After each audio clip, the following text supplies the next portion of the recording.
this computer. Alrighty. So I was telling Jeff I did this yesterday at CESA 9 and it was like 12:30 to 3 that the meeting was. So I'm going to do an abbreviated version for you guys. As far as advertising, the DWD did some really beautiful new materials last year, except that they moved where it is. So when I clicked on this yesterday, it did not send me where I thought it was going to send me. It sent me to a page that said, nope, not found. So I have to find the actual link and put it in here. And I will send you both the slide deck afterwards. But they do have flyers now for employers, for students, and then one specific to every one of the different YA areas, which is really nice. So this year, the DPI is shifting their verbiage a little bit, and we've been talking about ACP now for 5 years. You're going to hear a lot more about career readiness, which is kind of the overarching goal of academic and career planning. And then ACP is the process we use to get there. And then the pathways are the organizing structure that we use to deliver academic and career planning. And I know you guys both know about the pathways because your districts both have pathways, career pathways that you're using. So there's a reason that I mention it, because there's now a direct connection between YA and the regional career pathways. And I'll show you where that is. And actually, this is correct for Brian, because Brian is in the North Central Wisconsin region, and Jeff, you're in the New North region. These are actually, though, the correct maps that we have so far. So we have patient care and advanced manufacturing already done. For New North, we also have construction and digital technology done as regional career pathways, and we're going to be doing them for the North Central region this coming year. So those are 4 where you can take the information if you have a local map for Carl Perkins and create a regional career pathway map like you guys did. I know Lena has one for digital technology, and Wabino has theirs for manufacturing. And for New North, we'll also be developing 3 in the business administration area this year. So there's going to be management, finance, and marketing that we're also going to be adding. And like I said, there's a direct connection now to YA, so I'll show you where that is. The DWD has been updating all of the skills checklists for YA, and it's because the skills checklists that we have are probably, I don't know, 15 to 20 years old.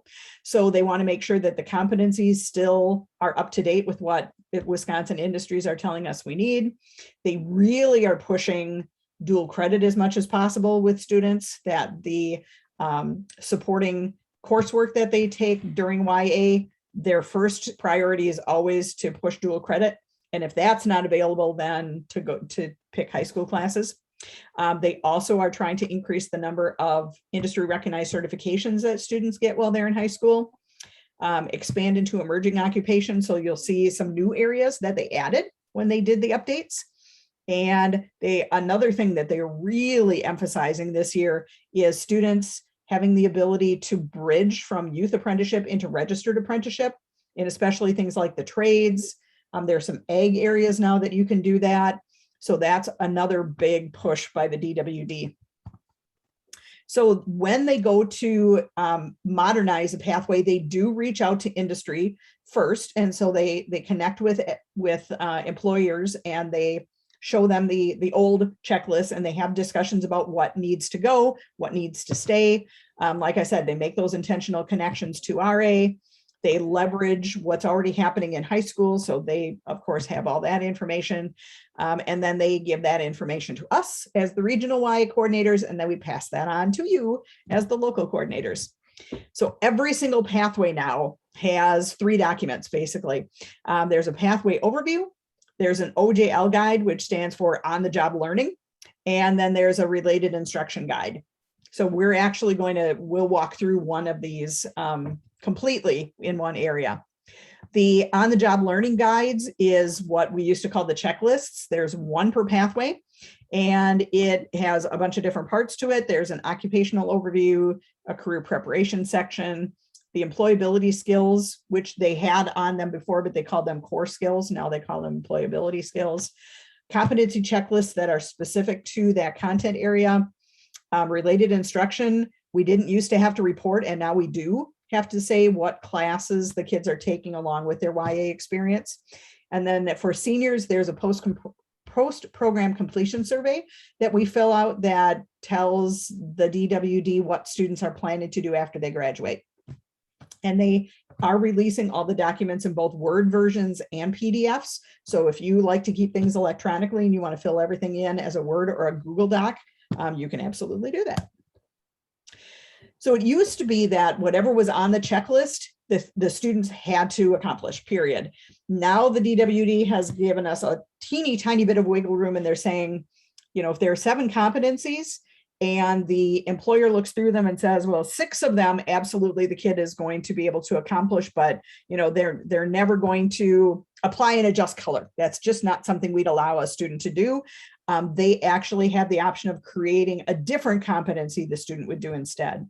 And there is a box for it on the checklist where next to the one that they wouldn't do, they would put NA, but then under substitute competency, the employer would type up what it is they do have the student doing instead.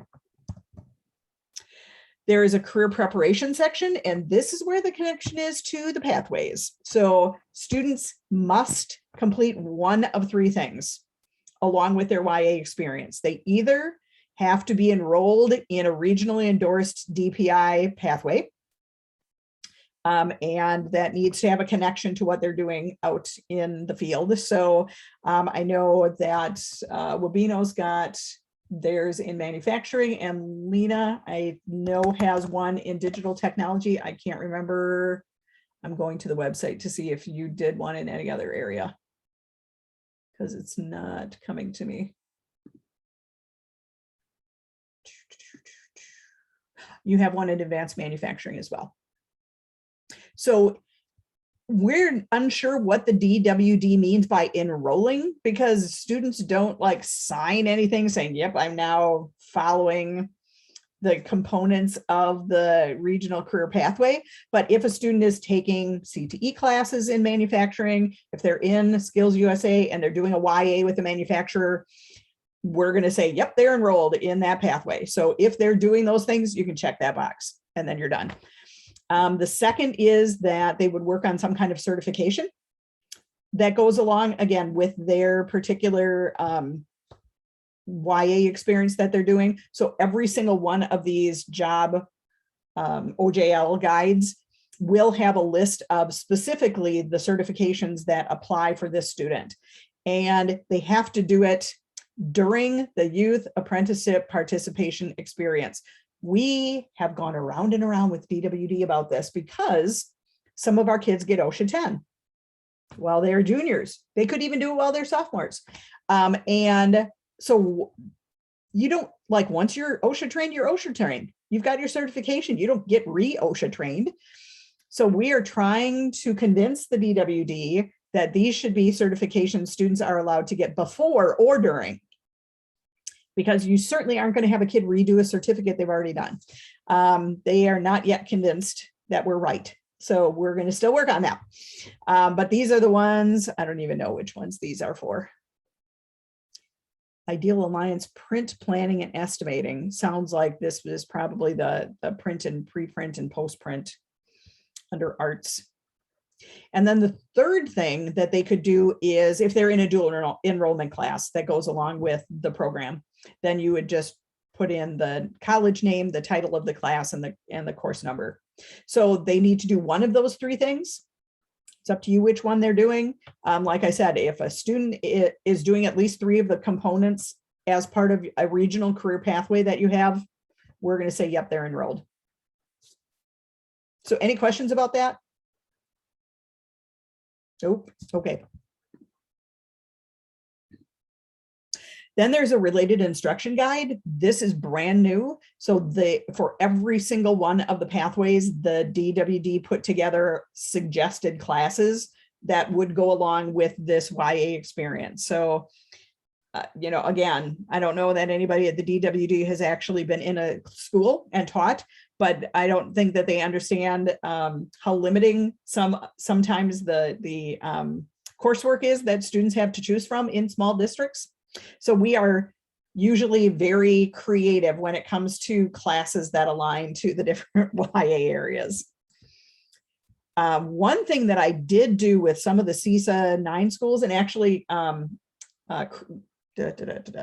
Coleman, not Crandon, there we go, was to help them kind of chart out classes that would align with each of the different YA areas. So we just took their course handbook and went YA area by YA area. For example, like this is ag. Northland Pines doesn't have an ag teacher. So they're like, well, what if a student really has an opportunity to take ag for YA? Do we have anything that would qualify? Well, they have a school to work foundations class, which would go with anything. They also have an ecology and environmental impact class, which would definitely work with the plants areas. And then under ag mechanic technician, that's really working on farm machinery. They've got some automotive classes and some, small gas engines is really pushing it, but, and they've got an applied technical math that really is students using math that they would use on the job. So most of those, that at least gives them some place to start. So when you have a student sign up for an area, at least you can say, well, these are the classes that would be the best ones for you to take. So I do have linked on here a blank one. So if you want to put something like that together, and if it's something you want me to sit down and kind of think through with you, I can absolutely do that. But I've done it so far with Northland Pines, we did it. Then I went to Three Lakes and did it with them, and I started with Crandon. So it's just nice to have, because once it's done, then you don't have to do it again. So new for this year, the checklist that they just updated were ag, food, and natural resources, and they added something called an arborist. So that's somebody who works with trees. All of the other areas, animal herd, small animal vet tech, and dairy grazer, which could be students working with goats or sheep or any animal that grazes. They have to take animal fundamentals in the year one, and then they would take one of the other three in year two. Arborist, we've got students that are interested in that, and it's really about going up into trees and cutting off limbs and all that kind of stuff, that they can do is either a 1 or a 2 year. And the reason that they got that passed for students is because there are no ladders involved. Arborists don't use ladders, they use rigging. So any kid that's involved in that is going to be all tied in. So yeah, so they got it passed. Then plant fundamentals works the same way. If a student is interested in crops or landscaping or greenhouse and floral, first they take plant fundamentals their first year, and then they take that other thing there in year 2. And then there's also an environmental systems and water resources, which can be a 1 or a 2 year. And then ag mechanic technician, I believe, can be a 1 or 2 year. And that's, like I said, working on farm machinery. Arts AV tech, they redid. They added a graphic design, and then they have a pre-press operator and a post-press operator. And those, they added a lot of new skills to those. Architecture or construction, we've got architecture and drafting, and that can be a 1 or a 2 year, and then all the trades. And initially, when they rolled out the license or the certifications this summer, they had changed them all to 1 year YA plans, and we flipped out on them. So they went back and changed them all back to 2 year. Because I'm like, we're going to have Vivian working for Ryan for a 2nd year. There's no way that you're going to take that out. So they put it back in as either a 1 or a 2, thank goodness. And then they did also add heavy equipment operator and operating engineers. And so they do allow students to, because they're student learners, not just youth employees, there are things that they can do that other just regular youth hires can't do. So they can work on some heavy equipment and do some operating. They still say they can't use a skid steer, which is stupid, because any kid growing up on any size of a farm from the time they're probably 10, they've been using a skid steer. But again, people at the DWD aren't farmers and they don't know. So so that's brand new. And then manufacturing, they redid them last year, but this year they added electromech as a new area. And then they are looking into broadcast engineering technician, which I think is under digital technology. Agribusiness under ag, food, and natural resources. Forestry would be under ag, food, and natural resources. And utilities and meter technician, I think, would also be under ag, food, and natural resources. They're not guaranteeing they're going to build them, but they're at least looking into them.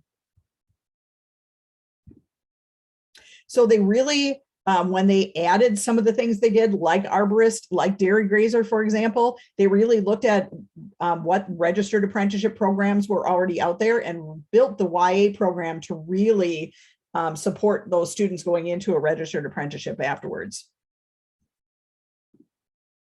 Every area that needs some safety advice has that attached to it in the overview page. I was looking for one yesterday and I clicked on finance and I'm like, I can't find the safety information. I'm like, I don't think you need safety when you're in finance. But any of the trades, they all have safety information for the employers, so you know exactly what it is that students can and can't do. So there are two different ways that you can find the checklists. I created my own chart because this is how my brain works. So I wanted to be able to separate the things that the checklists that they created last year, the checklist they created this year, the checklists that are coming up that they are working on right now that'll be ready for next year. So technically, we don't have to use any of the brand new checklists until next school year. However, if you've got juniors signing up for anything that they're going to do from junior year into senior year, they absolutely have to use the new checklists. Especially when we're looking at like hospitality, lodging and tourism, which in the CESA 9 region, I've got a ton of kids working in foods because that's a lot of the occupations in North Central Wisconsin are in bars and restaurants. They're all now 1 year. So if you have a junior sign up for food service and think that they're going to do it for 2 years, next year there is no level 2 for food. So they wouldn't be able to do it anyway. So if you've got students that are interested in food and beverage, they can only do that for 1 year if they do it their junior year, and then they have to either if the place that they work does anything with lodging or meetings, they could switch into one of the other hospitality, or they would have to switch into an entirely different area and maybe get a different position. So that's another thing that we argued with the DWD because it used to be 2 year and they're not going to back down on that one. So that's kind of the rule that we're following, is that if it's a junior, if they're juniors and they're new this year, we're going to use the new checklist. So let me go into one that would have some safety. I'll go into the manufacturing. So you can see, so all 3 documents are linked on this document. And then there's also the DWD has their own chart. So if you click on this, it will take you to the DWD's chart. And then you can find both the Word and the PDF versions of the checklist for all of them. But if you click on the overview, which is where the title is, it just gives you a little background into each one of the pathways. Then this gets uploaded. There we go. And then there's an employment of minors considerations. So this is where you're going to find all of the information on what students can and can't do. So students cannot drive forklifts. They cannot operate elevators, cranes, derricks, hoists, and high lift trucks. They can't perform anything involving riding on a man lift or a freight elevator. So it gives you a list of the things that students can and cannot do. And that would be really important to include with the information you're giving to employers so that they're really clear what it is that youth apprentices can and can't do. Then underneath that, you have the related instruction document. And like I said, we'll take a look at those and we'll say, yeah, that's, we'll try to get students into dual enrollment. If you have an opportunity for students to take coursework through NWTC, that would be awesome. Or you probably go through NTC, Brian? Yep. So they even give you the classes. The rule is that they have to have 1 high school credit or 3 college credits during the year they're working as a youth apprentice. It does not need to be a half credit each semester. So if they take a 1 credit class for, if they're doing carpentry and they take a 1 credit woods class first semester, they're done. They're good. Otherwise, they would take a half credit each semester. And the same thing for the college credit. Once they've got the 3 credits done, then they are good for the year. I've got too many tabs. Yep. We offer like a 4 credit NWTC Microsoft course that covers Word, Excel, PowerPoint, and advanced Excel. Mm-hmm. Would those credits be pretty standard, across the board to any profession that uses a computer? Oh. You know what I mean? Is if kids I'm going to say no. NWTC credit component. I'm going to say that if they're in anything in business or digital technology, absolutely. I don't think that we'd be able to argue that they're taking a Microsoft class and that's going to apply to anything in the trades. But this is the document that would tell you that. So if you go down to the bottom, it actually gives you, those are all the bridged courses. Where's the chart that I'm looking for? Oh, maybe that is this one. So it actually gives you like course numbers and titles for courses. So if we looked at the one for digital technology, that's probably where we'd see those Microsoft ones, and probably the business areas. But yeah, you're not going to find, that, for example, under manufacturing.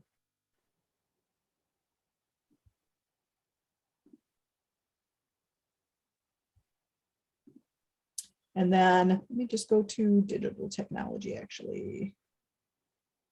There's that an area. There's IT. Oh, there we go. So go to software applications. And related instruction.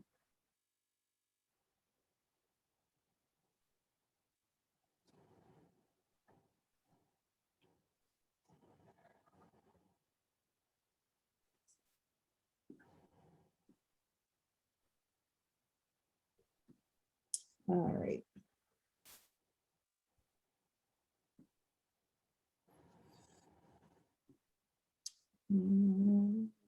Oh, come on and load.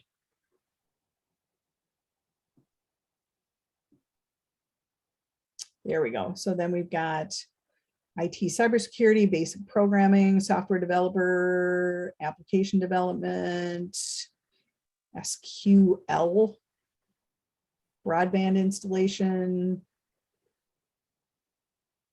Keep going. Go back up. There we go. Yep. And then any of your Microsoft Office Suite, AP, computer science, programming. So yeah, definitely in the digital technology. And I bet you would see the same thing in the business ones.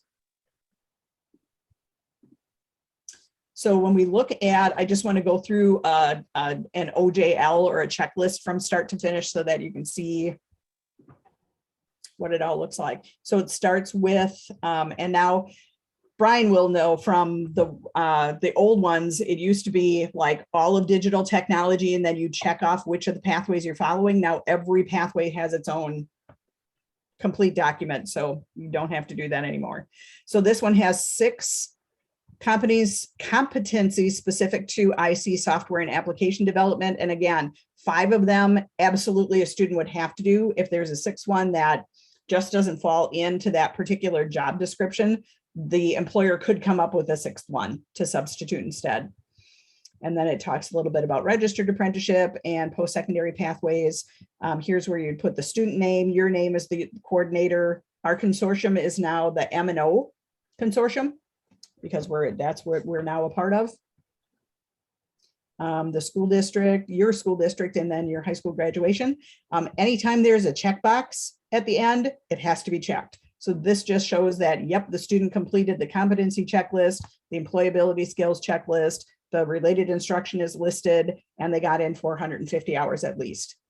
And then here's where you would record the hours and the company name and the telephone number.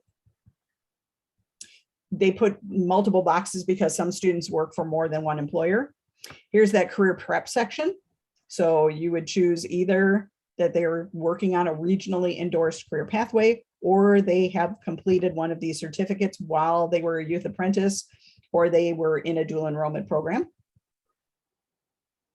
Then you need signatures from the employer and you as the school-based coordinator and the student. That's new. We didn't have to get the student previously, but we do now.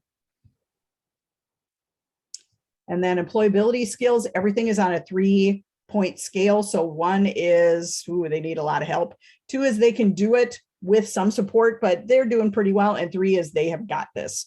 So it really goes fairly quickly when we have this meeting with the employers, and it is required by the DWD that you meet with your employers 3 times a year.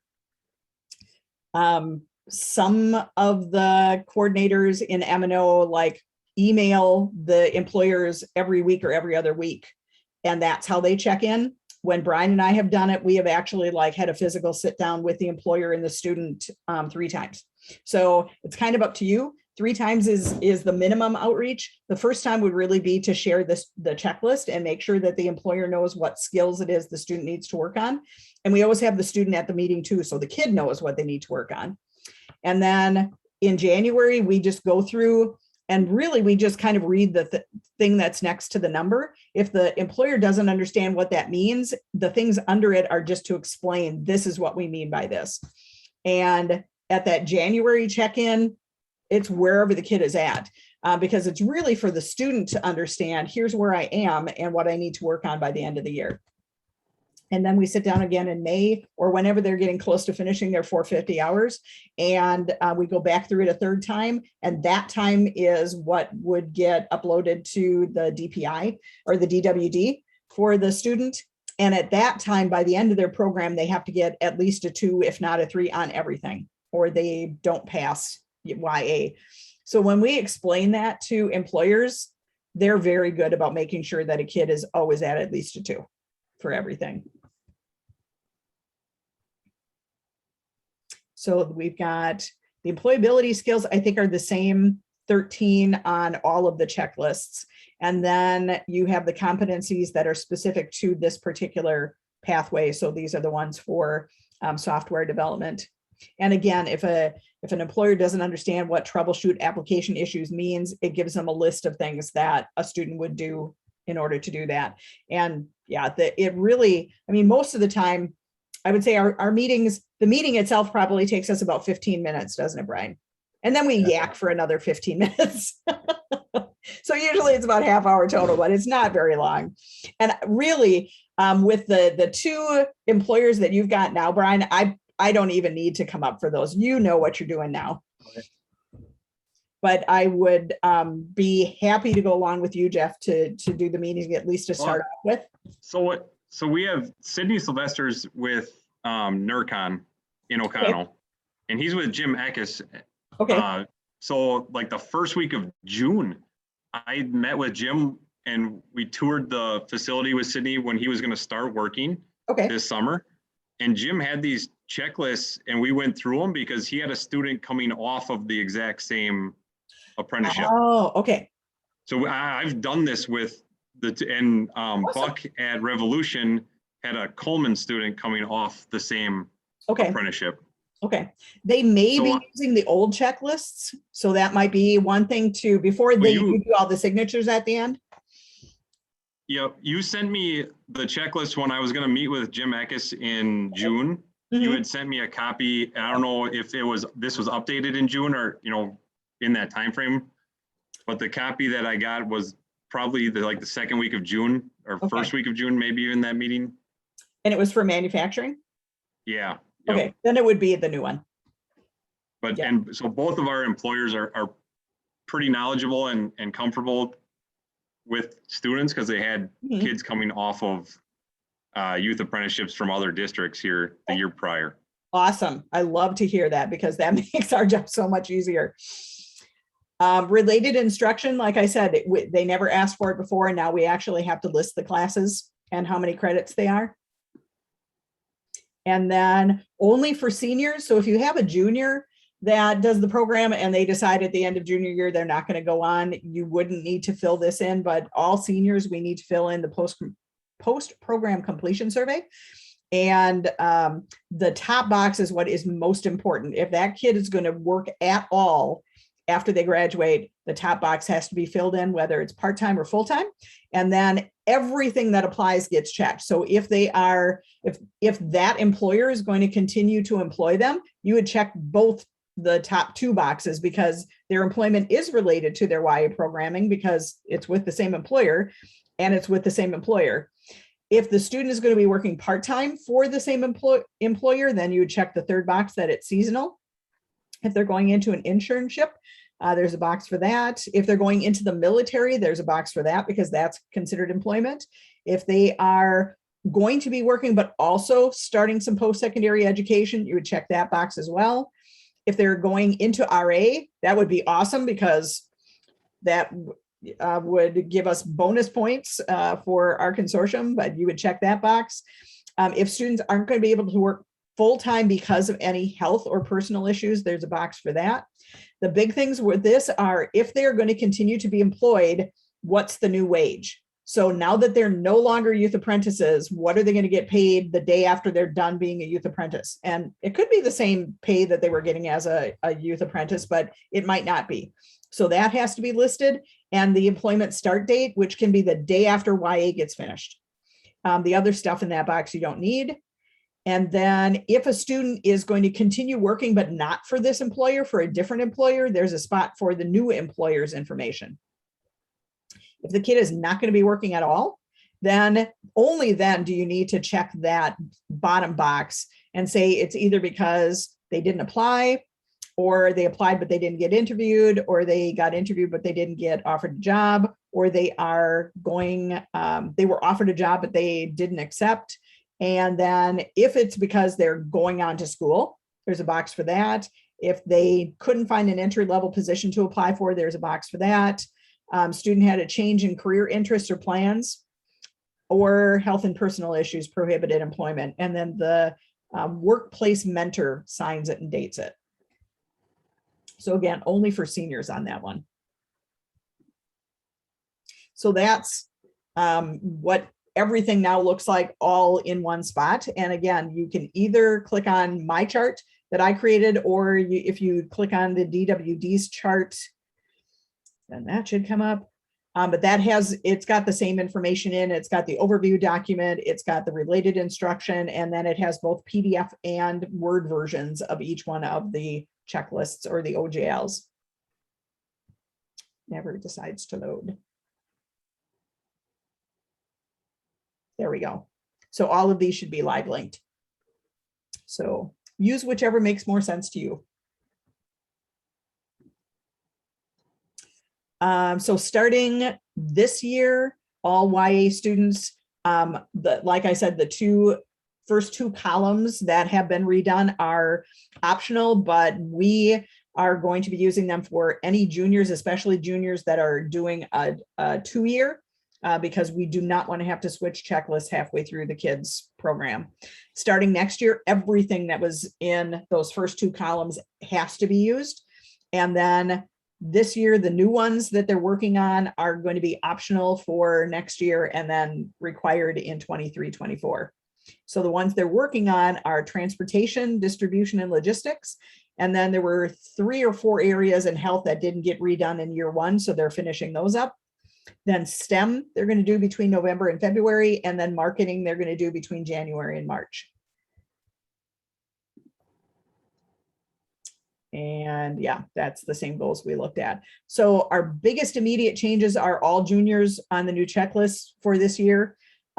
There is no level 2 hospitality, like I said before. So if you've got students that are interested in foods, they can only do it for 1 year. Marketing, this is something, again, that's a CESA 9 thing that was done long before I was there. they got kids working at Walmart and they say they're doing marketing. This is another hour-long meeting, but anyway, there is something called merchandising unit, which kind of would go along with that. So that's what we're allowing them to do. But we had some folks that were saying that students were doing professional sales at Walmart or Home Depot. And it was things like doing pre-sales contacts and doing post-sales follow-up. And it's like, no, they're not. Kids are not doing professional sales. So that was a CESA 9 issue. So there are 3 times that you can claim funds, and there are funds for your students to use. I think it's about $250 that you can spend on a student. And then there's another, I think it's $250, could be a little more than that. I'll have to look, that we can use to offset your time. So when you go to make any claims, and the first is always going to be like if a student is doing a dual enrollment class that they have to pay for, use those funds.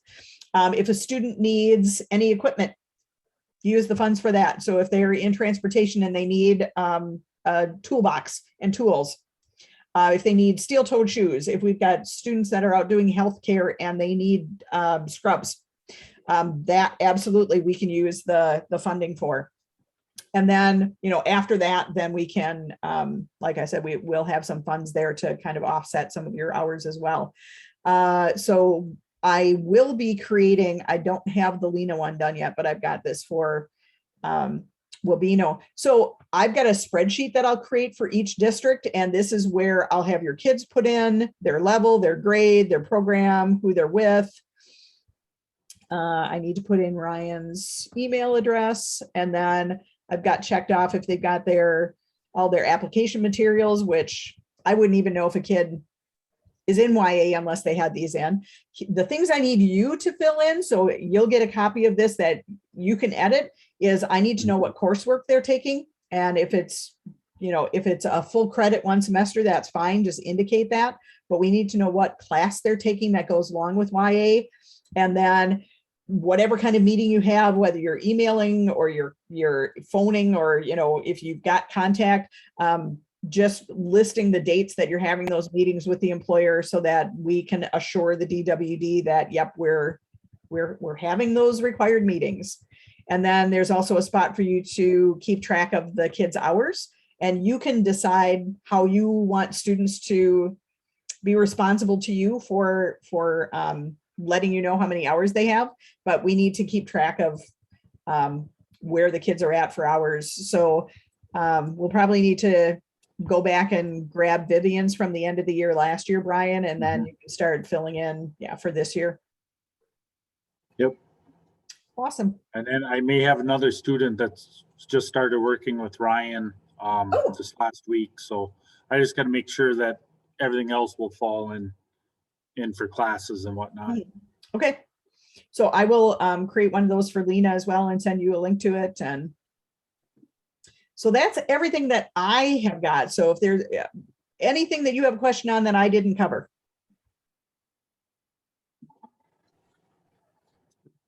Nothing, Jeff? All looks pretty easy. I think we're okay. It was extremely helpful just having the 2 employers that we have this year having done it already. Like they knew more than I did, and they got us going pretty well. Good. That's great to hear. Jim Eckes from NERCON was phenomenal. I mean, he's always so easy to work with. We've got spots for 9 kids just from the districts that are working with me. And I think we've got 5 spots so far. So, we've still got room. If students are still interested, we can literally sign students up yet for this year until the end of January. So if you've got kids that, like Brian said, he's got a kid that just started working with Ryan, we can sign them up. But then I did not know about the 200 hours in the summer. So if they start in January, they have to get 250 in before the summer starts. With that, it's really, if you're assigning a kid up that late, it would probably be a junior that is going to be working through senior year. And then they need 900 hours by the time they graduate. So for that kid, that would be a kid that would be able to spend a heck of a lot of time during their senior year working, but then they could count, the summer before and after senior year. Yeah. So they could get it in. 'Cause we had a couple kids that we had interested to start, this year, and we were thinking about starting them sooner, but they're athletes. So Oh, that, mhm. you basically are excluding any athlete because they're just not going to have time to work during the school year. Yeah, A 3-sport athlete, if they're, a 3-sport. Yeah, definitely. they play one sport maybe, but that's a lot of hours to get in during a school year. Yeah, unless they're really working like every weekend. And even then, well, they could probably do it because my son worked in a bakery all through high school and he worked every single Saturday and Sunday. So it's probably doable. Most of the trades are shut down on the weekends. That's the problem we have with Yep. the athletes doing it. Yeah. Yeah, I don't think we actually have anything that would align with a kid working in a bakery. So all right. That is it. And I'm done before 4 o'clock. It's awesome. I think, Lynn. Yeah, thank you. Thank you guys. If you need anything, just let me know. Okay. Will do. All right.